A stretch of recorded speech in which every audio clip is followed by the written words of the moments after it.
Hello, welcome back to the What to Expect 2020 training series, Making the Birth Certificate Process Easier, Training for Medical Record Technicians or Birth Clerks, Part 2. We will start off by going over how to upload documents within a record.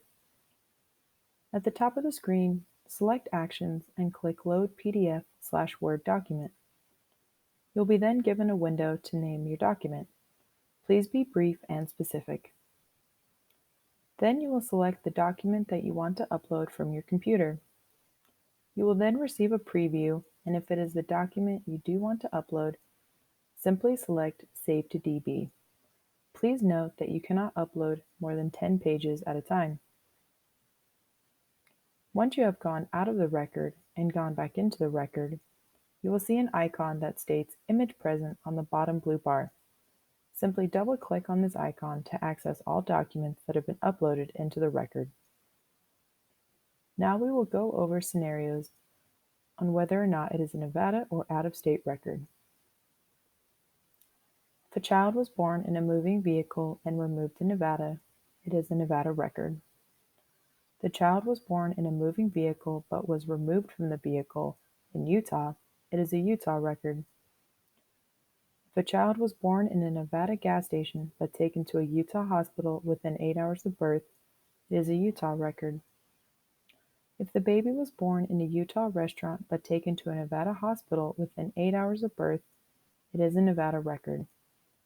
If a child was born at home in Nevada unexpectedly but taken to the Utah hospital outside of 8 hours of birth, it is a Nevada record. If a child was born in a Nevada hospital but died 4 hours later, is a birth certificate required? Yes, a Nevada birth and Nevada death certificate are required. Now we will go over the exception window.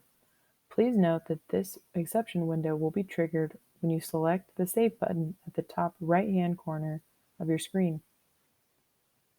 Your first option is to query and verify the field. This is when you review the information and you would like to move past it and the information you have entered is correct. Simply select Queried and Verified. If you select this option, the field will turn yellow. You may also select to overwrite a field. You are acknowledging that you would like to move past it, however, you have not acknowledged the information in the field is correct. If you select this option, the field will turn teal. If you have a field that requires a rekey option, it means that mandatory information is missing. Simply select the rekey button to be taken to that field and to enter the information. Once you have done so, you will click the Save button and the exception window will be triggered. If you exit out of the exception window on a rekey field, the field will turn green and you will not be able to move forward. Under no circumstance should you use the Skip button. If you do so, this can cause issues potentially signing the record and moving it into the next queue. Now I will go over the soft versus hard saves.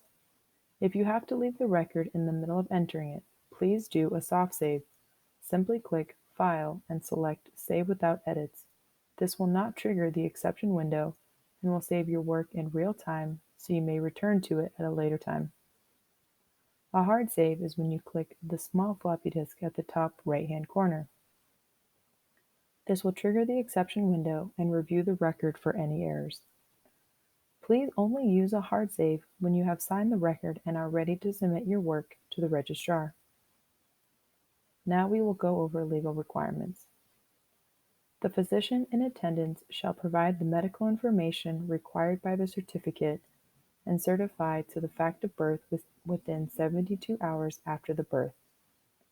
If the physician does not certify to the fact of birth within the required 72 hours, the person in charge of the hospital or the designated representative shall complete and sign the certification. The person in charge of the hospital or his or her designated representative shall obtain the necessary information, prepare birth certificate, secure the signatures required by the certificate, and file it within 10 days with the health officer of the registration district where the birth occurred. Declarations of paternity must be completed in front of a hospital staff member or a midwife. If you have further questions, please contact the EBR Help Desk at the phone number shown on the screen, or you may email us at overhelp@health.nv.gov. We have also included the phone number for Washoe County. Thank you for watching.